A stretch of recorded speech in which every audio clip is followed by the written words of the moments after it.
Hello, everyone. Welcome. I'm Witness Protection Witness One. I am podcasting from a super secret location, and this is my co-host, JJ3. And this is your favorite baseball show that keeps changing its name. But today, we are the baseball show about nothing. And I can't tell you where I'm at, but it has to be super secret because I've been put here by the U.S. Marshals. Oh, shit! Fuck, I'm exposed. Welcome to our baseball show. Anyway, baseball's back. As you can see from my face as a Sox fan, I am really excited about the Sox future today. And yes, we're going to talk to you about Sox. Yes, we're going to talk to you about the White Sox. And more White Sox. And more White Sox. This is frustrating. Prospects. But we have to, because we roster want y'all. Updates. We want y'all to know about the Sox. You got to know about Southside business. That's what you got to know about. Because what if they win the championship this year? Anything can happen. Kevin Garnett told us years ago. And plus, we hate the Cubs. Now you're preaching to the choir. Like, there's nothing else to do. There's only one baseball team in Chicago. And that's the White Sox.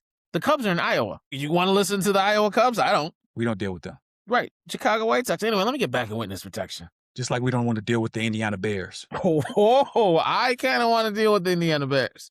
Have you seen the layout? You like 15 minutes away. Like that was kind of fantastic what they had planned. But that's neither here nor there. This is a Sox show. What if Sox go to Indiana? That's a lot of stadium. There's Sox fans down there too, by the way. Yeah, we're everywhere but Iowa. Iowa is the Cubs. Shout out to Iowa. Y'all. They got tight ends pause. They got old linemen, and they got white girls. If you like white girls. No shout outs to white girls neither. All right. What about white tight ends? Pause. We don't bunny hop over here. Okay. All right. So only black O linemen then. Shout out to y'all black O linemen in Iowa. But anyway, let's start the show. But what do we want to talk about after what feels like 365 days of no baseball? We can start with the World Baseball Classic. 365 days of no baseball unless you're a Dodgers fan. Right. Because you're still celebrating that fresh championship that White Sox are going to take because that's baseball, right? That's how baseball goes. Right. But the World Baseball Classic is right around the corner. Every couple of years, MLB does this lovely tournament where in the middle of the spring training, they send all their best players over to play in a round-robin tournament and compete for a championship and a cup that just came up out of nowhere from the mind of Bud Selig, I believe it was. And so, what was it, 3 years ago, the U.S. lost to Japan in what was actually a pretty damn good game, quite frankly. In the ninth inning, in a one-run game, Shohei Ohtani struck out Mike Trout and Japan won. And quite honestly, I was entertained, so I can't even cap. What channel can we watch the World Baseball Classic? You got Google. Use it. Okay. Folks, channel Google. Channel Google. Channel Google. Use it. Perfect. Back to you. But yeah, I mean, look, the United States is probably going to be a favorite. Probably not the favorite. Japan is the defending WBC champions. The World Boxing Champions? Facts. Okay. They'll probably be right there, 1A, 1B. I believe Japan is in Pool A, the United States is in Pool B, and you got, all of the typical MLB stars. Judge is over there, Skeens is over there, Screwball is over there, Bryce Harper is over there. Love me some Bobby Witt Jr. is over there for Team USA. So there's a lot of big names, a lot of big heavy hitters, and I would imagine if the U.S. plays up to their potential in the World Baseball Classic, that they'll be right there playing for the cup again, for the championship again. I mean, they haven't won it since, I want to say, and somebody can correct me on this, crack staff can, correct me if I'm wrong. I think the last time the U.S. won it might have been 2012, 2013 maybe. Okay. So it's been a couple of years. And so maybe we got revenge on our minds. Who knows? Maybe America is coming out there to try to get it and bring it back. Hashtag America. Hashtag America. Shout out to Iran. No fly zone for real. But yeah, man, I think it's going to be another entertaining tournament. There's a lot of current White Sox players that are over there in the World Baseball Classic. Kyle Teal is a name that is in the World Baseball Classic for Team Italy, believe it or not. They play baseball in Italy? This is crazy. They play baseball in Italy. It's either baseball or soccer. They drink wine, or is that France? I know they're a basketball country now. Basketball took over Italy. Soccer right? Too, but soccer's the one. But I put basketball at 2. They still racist in Italy? Where are they not racist at? Let's start there. So no, good point. They pretty much racist everywhere. Yeah. But yeah, like I was saying, Kyle Teal is on Team Italy. Blast from the past, Yoan Moncada former White Sox players on Team Cuba, of course. I miss Yo. I miss Moncada. I bet Good, you do. good for him. Still getting money outside the league. I bet you do, Well, Miss Young. technically he's on the Angels too, but whatever. Yeah, he's not outside the league just Yeah. yet. He's still getting a MLB check. So he has not been dismissed from the Major League Baseball just yet. So yeah, man. I mean, I think it's gonna be some entertaining moments, some entertaining games. And so, we'll see what happens. But yeah, there's a few players, like I said, past and present, that are gonna be there, that are gonna be involved. So it's something to look forward to. If the World Baseball Classic is something that gets your blood pumping and juices flowing for the regular season, which is going to start in a couple of weeks as well. So keep a lookout for that. You got any thoughts that you're going to put some money on it? World Baseball Classic? Yeah. Absolutely not. I'm a boxing fan and a basketball fan and a football fan. The only WBC I watch is In the Ring. But we do appreciate your insight and your expertise on the World Baseball Classic because I'm here to learn more about it. Here for you, dog. I Got your appreciate it. back. I appreciate Got it. your back. I'm here for chaos and White Sox. But speaking of chaos and White Sox, this is a very easy transition to the craziness of the MLB offseason that happens every year. I'm going to run down some names, nothing crazy, just a few like big acquisitions people talked about so you can see the new landscape of the MLB and all the teams we're going to have to go through to win the pennant and their new look. Just to run down some quick teams. Blue Jays, they signed Dylan Cease. They took Dylan Cease from the Padres, who took Dylan Cease from us. They gave him a 7-year, like $3 billion deal. Good for Dylan Cease because Jerry was Real never good for going to Dylan pay him Cease. 7 years. But they also That's a got Kazuma Okamoto. I don't think he was even in the league last year. Everyone's getting these Japanese players. They lost Bo Bichette, sadly. He went to the Mets. And they lost Chris Baxter. He went to the Orioles. They also lost Isaiah Kenner Falefa. He was pretty good. He went to the Red Sox. Orioles, they signed Pete Alonso. They signed him to a big 5-year deal, which was a shocker because he was great for the Mets. I thought they were going to keep him, but I guess that Juan Soto deal actually gave them an imaginary salary cap because Pete Alonso was better than Soto last season, in my opinion. Not by much, but enough. right. Rays, nobody really great. No free agents. They got they signed Mats to a 2-year deal. That's about it. They lost Brandon Lowe. Brandon Lowe was almost as good as Junior Camarino. So that was a big deal losing him. He was arguably the best second baseman in the league. So I'm shocked that they just let him go, but whatever. Red Sox didn't do anything except they did get Ranger Suarez from Philly, who was like their probably, in my opinion, their second best pitcher behind Zach Wheeler, but some would argue third. But that was a big loss for Philly, because Red Sox got him, and they still kept Lucas Giolito. But they also traded for Wilson Contreras. He's a little bit older. How close is he to retirement? He's got to be retiring within the next 3 years, right? Might They got as well wrap it up. yeah, they got Sonny Gray, which I think is probably the most underrated pitcher in the league. So that was a great pickup by the Red Sox. But they lost Alex Bregman, who went over to that Iowa Cubs team, which that's going to be interesting to Shameful. see. Yankees didn't do Disgusting, really. anything. Guardians did nothing. Royals did absolutely nothing. They got Lane Thomas. He's a mercenary home run hitter. He has good games, bad games, but he's almost like Eloy Jimenez, but without the injury proneness. He's only there to hit.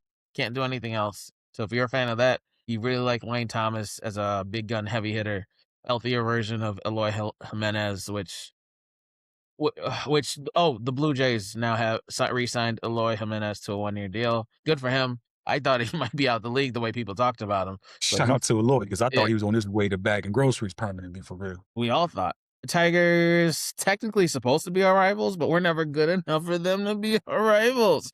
They re-signed Verlander. In a surprising twist, they got Framber Valdez, who's actually a pretty good pitcher, especially when you need help in the rotation for Screwball, because Screwball is it. He is that dude right now. Facts. White Sox, no free agents at all. You can't say no free agents at all. Oh, we got no free agents. We signed a bunch of people. Well, technically we signed Murakami, but I think he was in our farm system, right? No. 2-year deal. Well, we signed agent. Murakami to a 2-year deal. Well, you know what? I forgot. We did get some people, but they're not counting these as free agents. Austin Hayes from the Reds, I thought he was really pretty solid, but I don't think he should be the best player on any team. He's the best player on our team. We got back Eric Fetty for a 1-year deal. After letting him go, he's back now. but he's probably going to end up being our best pitcher. And there's no team Eric Fetty should be the best pitcher on. That's just me. Love affair with Eric Fetty continues for some reason. He's a great rotation guy. I could see him as like a fourth in a good rotation, maybe even fifth. But he'll probably end up being our number one unless we just want to keep pushing the young guys, even if they're not better. We just want to keep pushing them, which I can see that happening too. Because Eric Fetty he's okay. He's a decent off-ball pitcher that lacks control consistently. When he has control, he's good for like 4 Ks, 6 innings, maybe 3, but he won't give up runs. That's kind of his game. But we did lose. We lost a lot of notable names. Miguel Castro, Mike Talkman, he went to the Mets. Luis Robert, he also went to the Mets. Martin Perez, he was like our third in the rotation for pitching. He went to the Braves. Tyler Alexander, I don't think he ever actually played.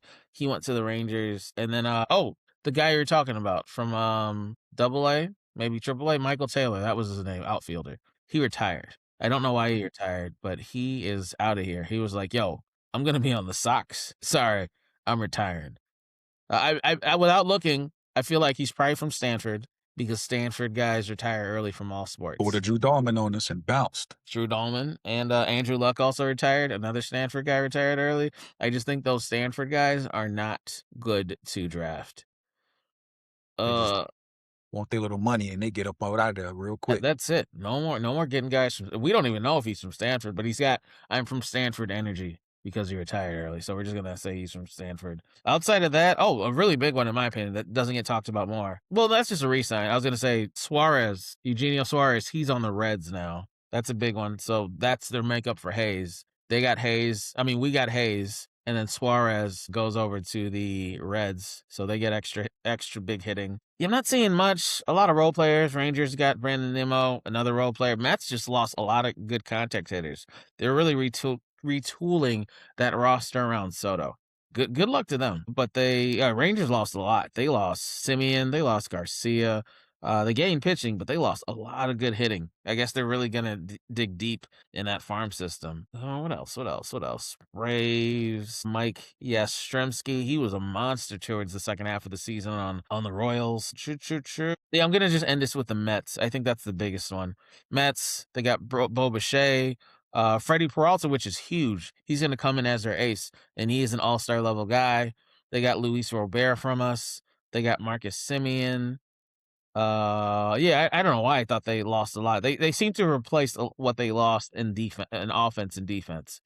I feel like the Blue Jays just gave away Bo Bichette. Maybe I'm tripping. I don't know. They did. Like no, everyone was like, "What?" I thought he was It's feel like they just gave him away for a bag of Doritos or something like that, bro. I don't That's kind understand of what what baseball trades are. I said this last year. I don't understand baseball trades. I don't like getting back prospects, but they gave them away for nothing. But I'm so used to that with baseball, it's kind of like their thing. But remember, they also lost. Mets lost, but they didn't make up with a lot of other guys. And Mets lost Pete Alonso, Edwin Diaz, who's back on the Dodgers. I'm sorry, on the Dodgers. He's arguably the best closer in baseball, which is kind of crazy that the Dodgers added one of the best closers in baseball after winning again. They lost Nimmo. They lost Jeff McNeil. Yeah, I'm looking around. I don't see anything crazy that I need to be like, oh, stop the tape. Phillies re-signed Schwarber. They lost Castellanos. He's on the Padres. I didn't see that before. I like that guy. David Robertson finally retired. Ex-Soc. We're gonna miss you, David Robertson. Well, we already missed you, but good career. True. Brewers, not much outside of losing Freddie Peralta. Cardinals lost a lot. Yeah, they didn't make up for anything. They lost Arredondo. They lost Sonny Gray. They lost Wilson Contreras. They lost Brendan. They lost all their stars. I don't even know who's on Cardinals anymore. Cardinals look like the White Sox. Cubs are gonna have a field day with them. Iowa Cubs. They got Alex Bregman. They got Cabrera. They re-signed Imanaga, which I'm shocked. But I guess he's like, you know what? I have a house here already. They're shocked too. Yeah, it's like, well, y'all, the way they dogged Imanaga all season. Was ready for him to be up out of there. And he saw that player option and said, one more year. Yeah. One more time. Let's run it back. That's exactly what that was. But they did lose Kyle Tucker to the Dodgers. The other Will Castro to the Rockies. But he came from the ready to let Kyle Tucker walk. You said what? They were ready to let Kyle Tucker walk. I think they're ready to re-sign him. But Dodgers offered that insane number that no one thought he was going to get. $60 million a year for Kyle Tucker? Am I missing something? That first half of the year, when Kyle Tucker was playing great, all I heard and all I saw was how he's gonna be back and everything was gonna be lovely and peaches and cream. Then he hit that slump and started backsliding and struggling. By the time the end of the year rolled around, everybody on the north side was like, "See you later. We don't want you no more." That's the part Packed was I bad started for him. noticing with the Cal Tucker, because and also you got to remember in the beginning, like that end of that first half, he was kind of injury prone then, but then when he came back from the injury second half, that's when all of a sudden like, yo, why can't he hit anymore? What is happening right now? Outside of that, I'm not really seeing much. No, I'm not really seeing any craziness in rosters that are going to be like, oh man, this is going to be nuts. Unless you want me to read Dodgers signings, but they didn't lose anyone except they lost Michael Kopech. I don't know where Kopech went though. I don't even think he's been signed. That's crazy if Kopech isn't on the team because I thought he was a great middle reliever with us. I thought he was a solid middle reliever for the Dodgers, but he couldn't stay healthy. Health was his issue, but when healthy, I thought he was a solid middle reliever. I'm shocked someone isn't thinking about bringing him in for a closer because he starts off great. It's just I don't know if he can end off great, but you give him 2 innings, maybe 3 innings, and he was great for us. I hope we bring him back. Michael Kopech comes back, he'll be a starter in our rotation because I'd rather actually have him in the rotation than closing. But that's just me because we drafted him as a starter. Oh, we did draft him as a starter, but there's no chance he'll be back in a White Sox uniform unless he has zero options and he's willing to come back for cheap. And I don't believe that's going to be the case, so I'm not checking for him in any regard. I think he's still injured. That's And that's that's my possible guess too.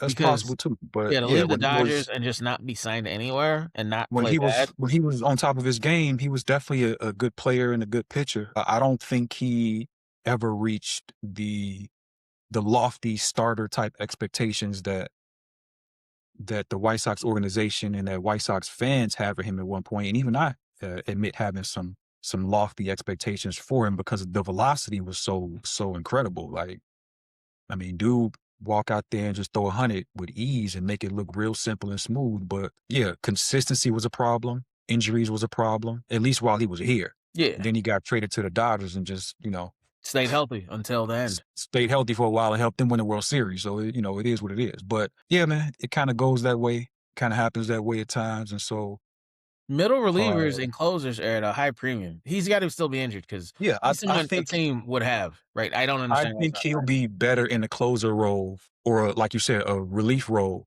depending on the team. I don't think at this point in his career, teams are going to look for him. He's pushing 30 at this point. I don't think teams are going to be looking for Kopech to be a starter for them as a starting pitcher. I don't think that's going to happen. I'm So I shocked. think for him, nah, I wouldn't be shocked at all. You shouldn't be shocked, I should say. I think for him at this point, the best goal for him in his career would be to stick with that relief role. Stay in that spot, get yourself comfortable, make sure you're healthy, find a team that is in need of middle relief, that is in need of a potential setup man for the ninth inning, and that's where you're gonna make your money at. You can make a lot of money doing that in baseball for some years. So that again, that's assuming he's even healthy enough and still in the league right now as it is. I ain't looked it up because he don't play for the White Sox no more. And he quite honestly, he's out of sight, out of mind. I see it. Um, we got players on our team this year, and we can transition from that into spring training talk because I mean, there's players right now that I've been watching for a bit in spring training, keeping my eyes on in preparation for this season that's going to be starting in a couple of weeks. That quite frankly, in spring training, have been turning some heads. Altiel was a name that last year played well. Coach Montgomery was a name as well, also that played well last year at Oh, he played times. great. He is the star. He He is the had what star of the team. 21, 22 home runs, something like that. He was going crazy. I'm sure MLB tested him for roids every week. Like, all right, roids check, because he was going crazy that second half of the season. I mean, look, Coach Montgomery last year had a WAR of over 3. So yeah, he had a terrific time with the White Sox when he got called up. So Now, props to now him for that.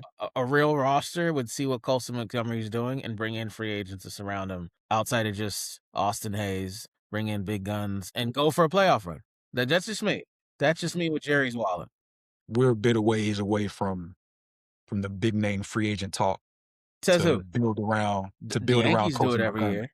Dodgers That do it every year. Mets do we it talking every about year. we're not talking about the Yankees on this show. This isn't the show about the Yankees. This is a show about the team that plays baseball on the south side of Chicago. Mets and Angels try. They don't succeed, but at least they try. We're When not even trying.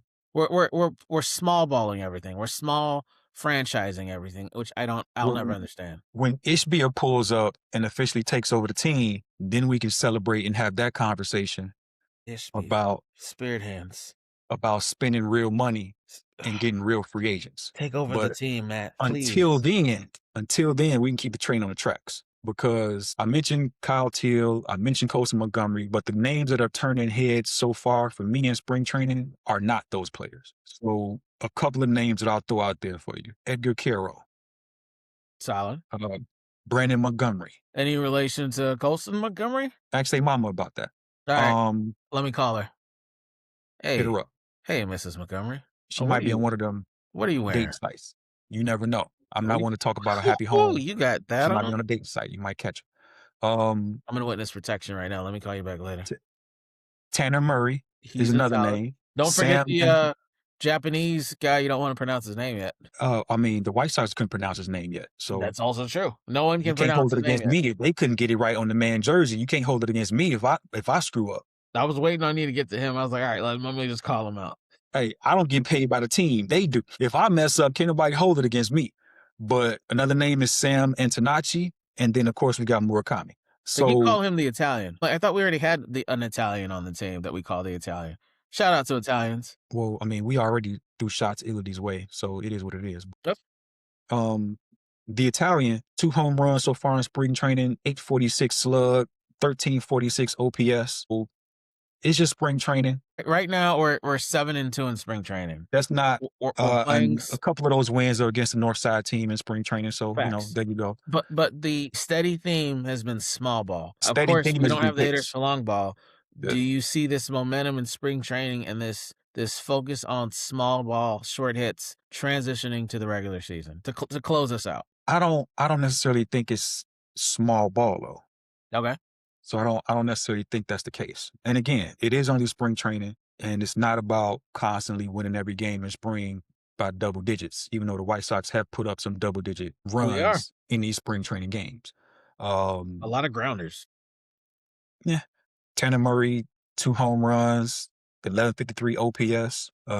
Edgar Carroll, 1 home run, 1274 OPS. Murakami, 385 average, 385 on base, 538 slug, 923 OPS.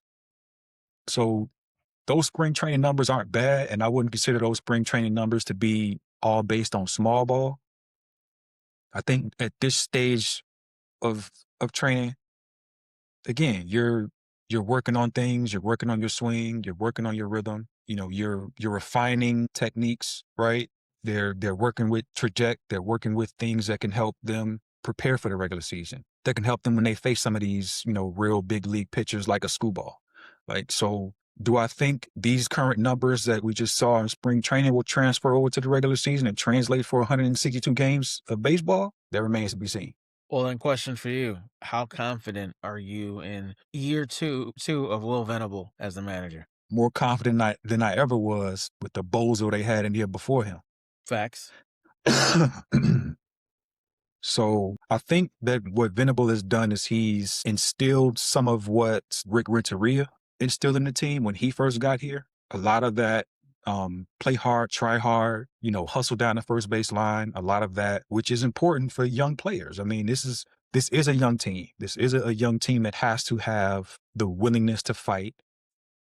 And I kind of hate, saying, fight. Like, come on now. But yeah, you have to be able to have a young team that's, willing to do all of the little things, that's not going to skip any steps, because they shouldn't be trying to skip steps at this stage. Every last one of these players are in their 20s, early 20s to mid 20s, and they should be trying to do everything possible at every step of the way along the journey of becoming major league players. And then once you arrive as a major league player, you should be going through every step to perfect your craft and get good and play every single day and perform every single day. And I think that Venable has done some of that. Again, Renteria, was he the best manager for the White Sox? Of course not. Was he better in the lane that was managing his team, whose name I'm not going to mention? Yeah, he was, for damn sure. So Venable is instilling some of that. And I think going forward, he is going to continue to be a solid manager for this team. I mean, we can get into more in-depth predictions in our upcoming shows when it's time to really do a full prediction on the season. But yeah, I feel like Venable is a good choice for managing his team at the moment in time. Sorry, texting Colson Montgomery's mom. She get you back yet? Mm-mm. She ain't sent me the picture. I mean, no, not yet. Not yet. It's coming. Breaking them no happy homes. Colson be fine. Him and his brother. They got baseball money. They good. They fine. That's a fair point. I mean, maybe you can get some stepdad privileges. You never know. You know what? There is actually quick side story. There's someone in the combine. I won't say the position, but he ran the fastest at his position in the NFL combine. I used to mess with his mom, so I'm trying to spin the block because now that he's gonna go first round because he ran the fastest, now I got to be like, hey, big head, send, haha, lol. How have you been? Because she about to get NFL money, first round NFL money. I'm like, what am I doing? Why did I cut that off? Is it because she lived in another state? That's crazy. How dumb am I? Because I'll be just ghosting hoes. But clearly it's backfiring on me. But Yeah. Yeah, spin the block. yeah. Spin the block. Get tickets. Yeah. I even had, Get had his privileges. birthday thing alarm in my phone, like the calendar every year, because I never delete them. I'm like, oh shit, yeah, that's right. Her son is ran the fastest time for that position this year's combine. I'm tweaking. Let me spin the block. Let me I'm Google who tweaking. ran the fastest time at this year's combine real quick so I can connect the dots right fast. Okay. Not fastest in the combine, fastest time first position. So that could be one of 7, 8 guys. From kicker, actually kicker too, because kickers have to run. No one ever posts the kickers' times for some odd reason. But kickers have to run, long snappers have to run, O linemen, but they don't. They only care about the. I won't even say skill positions because they still put O linemen's times. They just don't put kicker times either. But yeah, that's all I Dang, got. it can't be Xavier Worthy. Why not? Well, this year? Yeah, that was last year. I wish. Xavier Worthy this I year. wish was. Have you seen his mama? I His wish, mom bad. man. I wish it was Xavier Worthy. I was Hey, like, hold on. The show getting off the tracks. Close us out. right off the Wrap tracks. this up. Yeah. Speaking of Yeah, wrap this up. trains, anyway. All right, I'm back. Hey, I'm hey, back. that's the show. We out. All Peace out. right, see you guys. I'm going back to witness protection where you can't see my face. Anyway, see you guys later. Great talk. We love you. We'll figure out a name for this podcast after a year. It's already been a year, maybe a couple years. Thanks for watching us and goofing around with us because it's just a lot of baseball talk about nothing. Go Sox, go Chicago, screw the Cubs. Bye. Thanks for listening to this latest episode from the Frustrated Chicago Sports Fan Channel. Don't matter if you listen to this on Apple Podcasts or Spotify or watch it on Twitch or YouTube. Make sure you like, subscribe, share with a friend, hit the notification bell so you never miss a drop. And to all the guys from Chicago, we say 3 things: bear down, go Cubs go, and sell the team, Jerry.